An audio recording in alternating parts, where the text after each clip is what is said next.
So in today's video, Allison and I are going to give you guys a tour of our garden. But first, it's time to release the Kraken.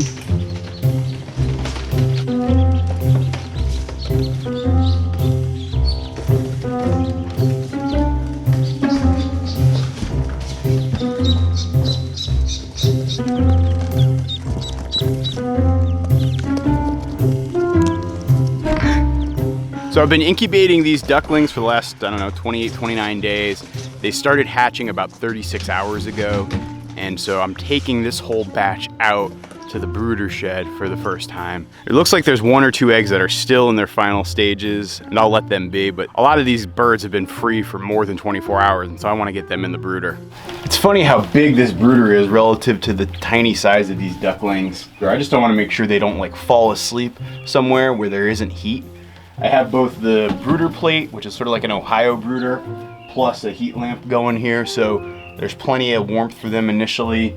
Probably after a couple days, I'll take out the lamp and it'll just be the plate. They'll stay in this brooder shed for roughly 4 to 6 weeks, depending on the weather. Probably by week 2, I will open up that hatch door back there and let them go outside during the day and just keep them locked in here at night. It'll be kind of interesting to see how they do in this shed relative to the goslings. Because I had 38 goslings in there, and goslings are bigger than ducklings, and I'm gonna guess I'm only gonna end up with, I don't know, a dozen or so ducklings. This should be plenty of space for them, and it should be very comfortable. You know, whereas with the goslings, I was trying to get them outside as quickly as possible because they needed the space. These guys can live in the lap of luxury here inside the brooder house for a while. I'm gonna let them get acclimated for a bit. We'll check back in later in this video. We'll also get to the garden tour, but first let's do our morning chores. Hey, Toby dog. How's it going this morning, buddy boy? Now that we're in summer weather, Toby's favorite place to sleep is underneath the duck house. I think that's a good thing because it means extra security to keep any sort of weasels or other creepy crawlies from getting inside the duck house. How you doing, pal? How are you? How are you? Huh? Toby, sit. Sit. Release the Kraken!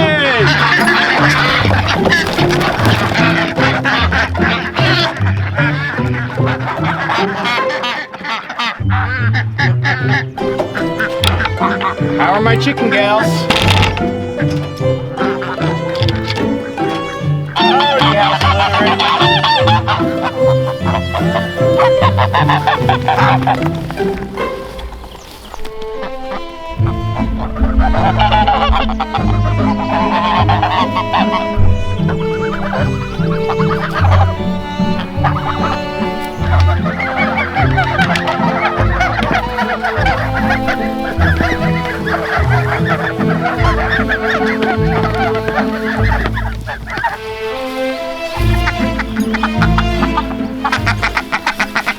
They keep hiding their eggs in the grass. It drives me nuts.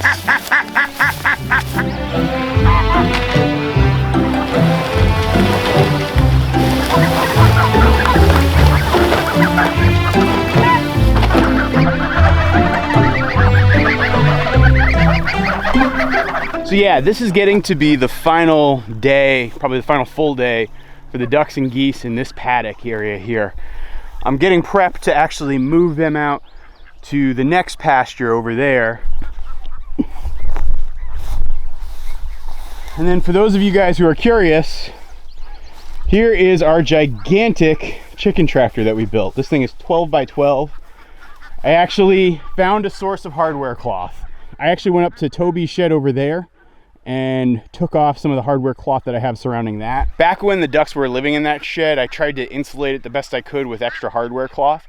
And now that Toby's living there, I don't really need it.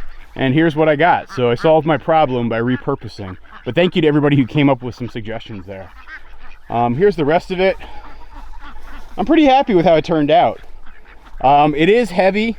In fact, it's so heavy that I already blew out a couple wheels. I'm gonna actually change my wheel setup. I'm gonna go to thicker wheels as well as do 6 wheels versus the 4 that I have here right now. I used the ATV to actually drag it out here yesterday, and it was quite the experience.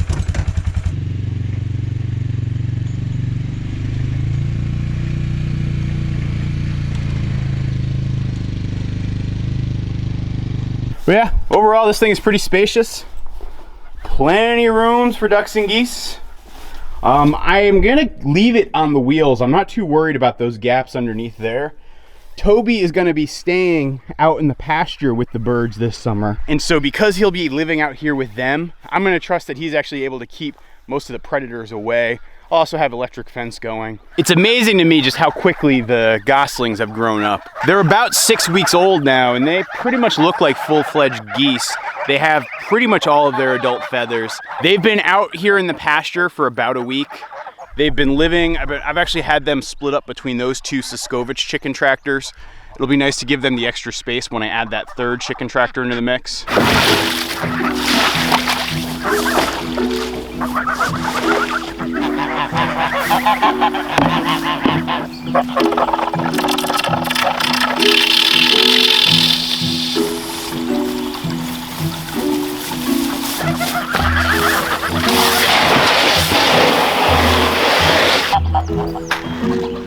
Lottie-dottie, you like to potty.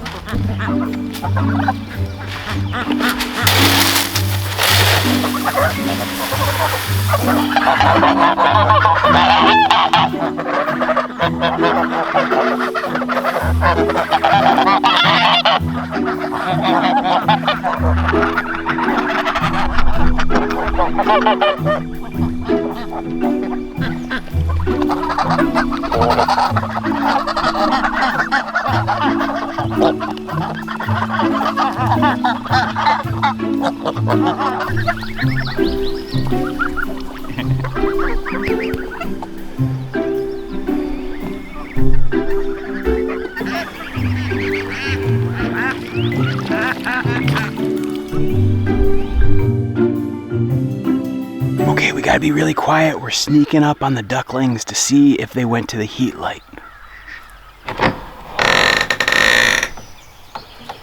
This is a good sign.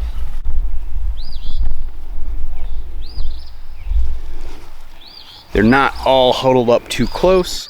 They're under the heat lamp so they know where it is clearly, but they're, you know, loosely spaced but somewhat close together. It's like this good middle zone. Whenever they're like way too clumped together, that means it's too cold. If they're way too spread out, it means it's too hot.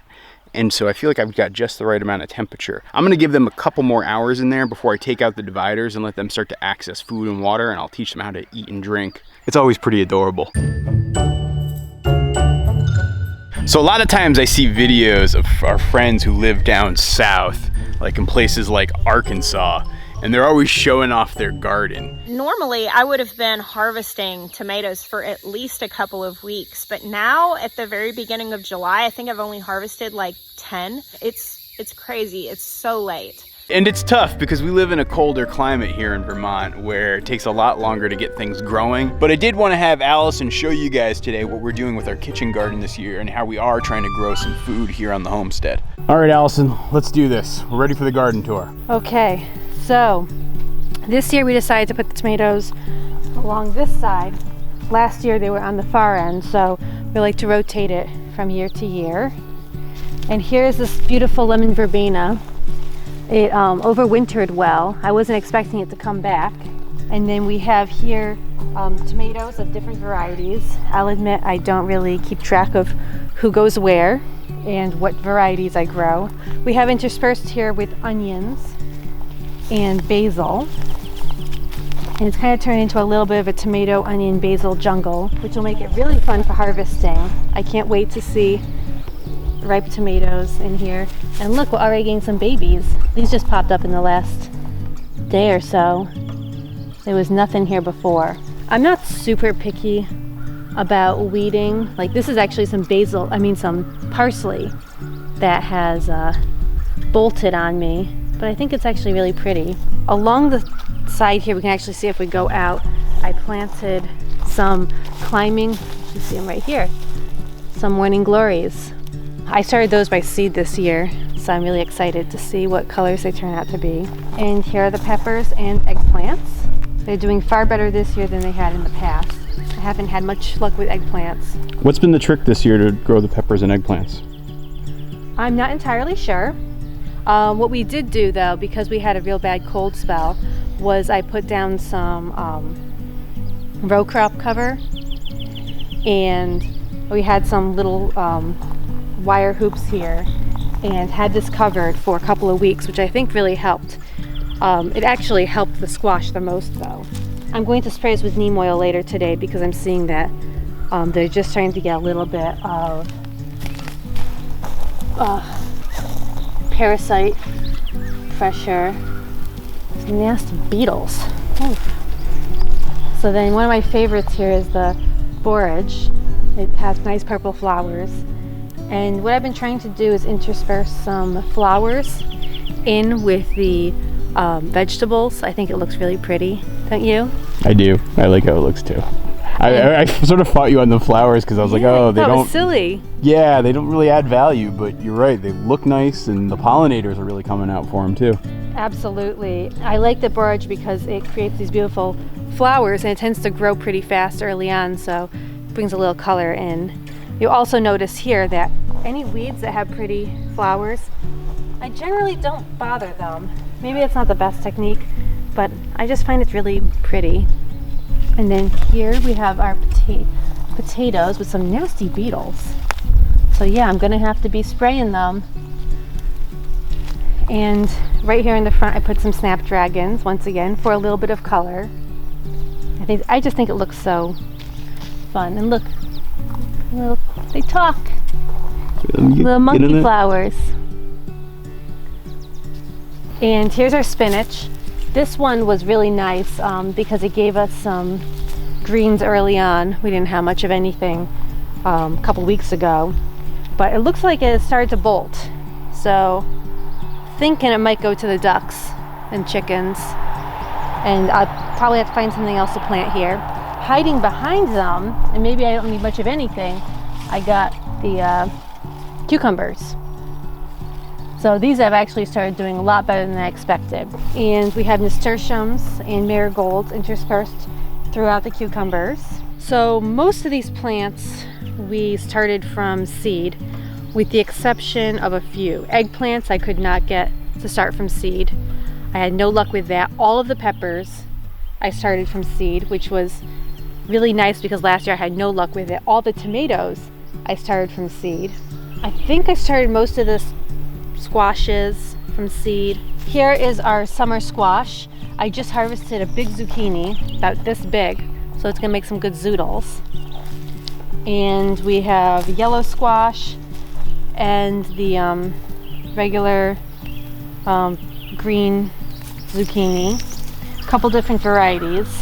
So you'll see here, there's a striped one, and I put marigolds in between to help with the pests and just to add some color, because there's an awful lot of green. Over here we have epazote, which is a herb used with bean dishes. It's supposed to help with flatulence. And then I put some flowers around it. These are scabiosa. So they may take a little while to flower. A winter squash, some lavender, which I don't think we'll have much luck with, and some lettuce. On this side, we have broccoli and cabbage with some nasturtium, calendula. I think this is a weed. If anyone wants to identify this, I thought this was an herb. Wait, this thing with the yellow flower? Yeah. Do you know what it is? I have no idea what it is. I thought it was oregano, maybe, but what do you think? I don't think that's oregano. Or it could be a weed. It actually occurred to me that seeing these yellow flowers, this very well could be a weed that I thought was an herb that is apparently going to stay in the garden now. Kind of like it. It looks beautiful. And what is it? Weeds are just unappreciated flowers. And this one is catnip. I think I need to trim it back. I found out that catnip is a member of the mint family, which apparently means it grows prolifically. I wouldn't be surprised if Pablo has been stealing fertilizer and putting it on his favorite plant, because he's usually back here helping me with the garden, and he really enjoys the nip. Are we gonna cut and dry this, you think? I don't know. What do you want to do? It might be good for those cold weather times. When Lil gets out of the hospital, I bet she's gonna like it too. Here it's also nice for tea. It's a good relaxation tea for humans. And I imagine cats. I don't know how we'll get the cats to drink tea though. These are straw flowers. I really like these. Aren't they cute? Cool. There's a couple different colors. And this, contrary to some people's belief, is not spinach. It's Nicotiana, a type of tobacco. Actually, it's in the tobacco family. And it's supposed to make a beautiful flower. Here is our kale, which can use some picking. Also for dinner tonight. Swiss chard. I don't know what this plant is. Oh, it's pokey. I actually left the tags this year. That was smart. Cleome spinosa. So it's supposed to make a spider flower. I've never seen it before. I ordered a whole bunch of flowers from a local greenhouse, just based on the name. Thought they sounded cool. I thought I'd try some new things. Here's some zinnias and beans. As you can see, the beans are just not doing so hot. I don't know if we're gonna get beans. For the garden, I want it to be aesthetically pleasing as well as functional. I try to do as much diversity as possible because, as you see, you can't really tell year to year what's going to take and what's going to fail. You know, like in the past, beans have done really well. This year, there's nothing. So I like to throw in as many plants, start as much as I can, but also kind of keeping my eyes open for things available locally that I can try out. So like the snapdragons and the straw flowers and the eggplants and some of the other plants, I got them as starts because I didn't have luck with them or I just wanted to try new things. But just kind of like looking at the garden, I love seeing all the different colors of purples and the yellows. Having something to, you know, draw the eye and make it pretty is important in the meantime. And here is my favorite garden helper. Hi, honey. Hi. Oh, you are so sweet. No. No. Pablo, you little butthead. What are you doing? Don't keep me that whole part. What were you saying? Don't keep me that whole part. What was that? What was that? He's such a sweet cat. What was that? Oh, I think he needs his sister back.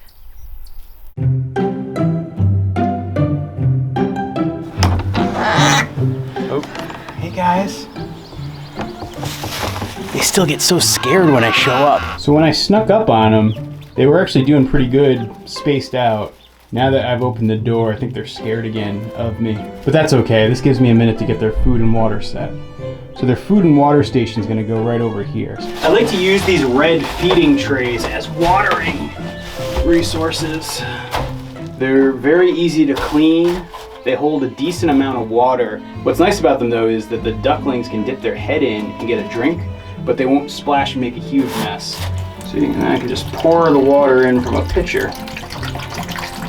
As far as their feed goes, this is a standard chick grower mash, but then I make sure I mix it with brewer's yeast. The brewer's yeast provides niacin, which is something that's really important for the diet of a duckling. The two of you come with me? 2, 1, 2. So you can see, most of them seem like purebred khaki Campbells, which this one is. This one is probably a cross of a Cayuga and a khaki Campbell, which is the same thing as our little duckling Ron Swanson. Okay, here you go.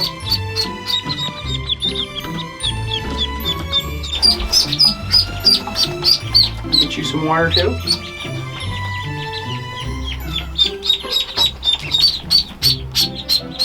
This one has a fair amount of yellow to it. I wonder if it's actually a cross between a Pekin and khaki Campbell. We'll have to see. At this point, they all seem pretty scared and they're all cowering in the corner. I'll give them a little bit of time. If you guys enjoyed the garden tour, my friends over at Homesteaders of America have actually put together a whole playlist of people giving garden tours, and I suggest you check it out. Or if you want to see the origin of this brooder shed and see us have our first goslings raised inside of it, check out this video down here. Also, don't forget to subscribe, because if you do, you're going to be able to see those little ducklings grow up.